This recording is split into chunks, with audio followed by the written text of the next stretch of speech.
Haas switching back to Chevrolet. What are your thoughts on that from a betting perspective? Because to me, this says they should probably even be off our radar even more moving forward next season. It seems like the information hasn't been cut off as far as the pipeline down to the Xfinity Series this season. Sam Mayer, Sheldon Creed saying things, really haven't changed on that end yet. But, that's been the one nice thing about Haas this year is like, hey, if you really want to get down and dirty with it, you can always, bet yourself a little top 10 action, lay a little juice on Sheldon Creed. Maybe Sam Mayer for a top 5 here and there. But going to be really, really interesting to see what happens with that entire team. And no Cole Custer long shot championship bets next year, folks, even though he came this close to make the playoffs twice at some super speedways, man.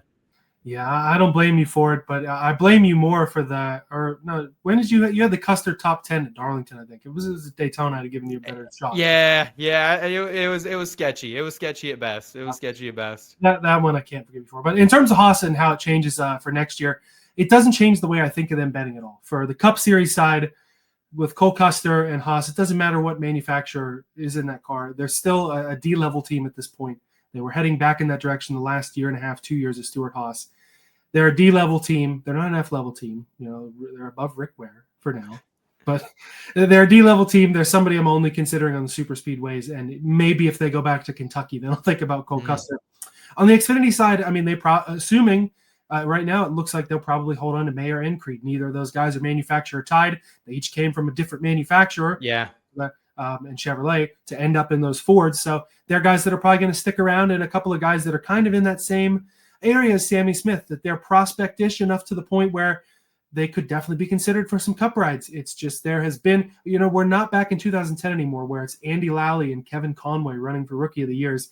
The battles are pretty significant here, and it's the battles that are significant, and it's almost probably the struggle that we've seen guys like Riley Herbst have coming up to the Cup Series, that the differences between the two cars now, it's harder than it ever was.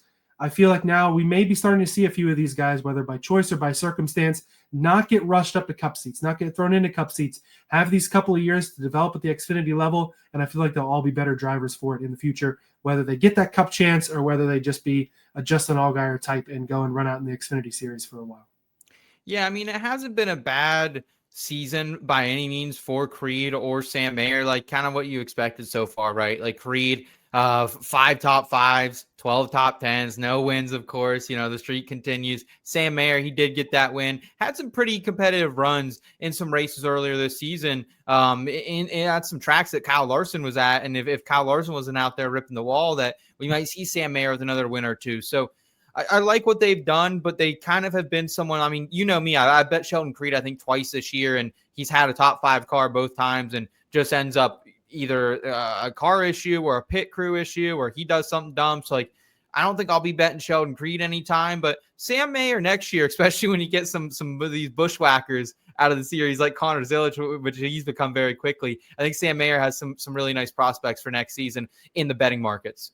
Yeah, one of the first ones that I'll look for probably is that Mayer championship ticket, because I do think he'll have really good opportunity to win on the road courses. We see him do pretty well out at Iowa, and a place where I feel like the Fords, they don't have that many cars in Xfinity. I don't know how much they invest in the Xfinity stuff compared to Chevrolet and Toyota. It could benefit them on the Xfinity side, especially. I don't know if the Hendrick Alliance is going to drop down to that Xfinity side, but we've seen JRM with the partial Hendrick stuff there, and even Hendrick's number 17 when it runs usually runs pretty well. So I'm definitely optimistic about them for next year.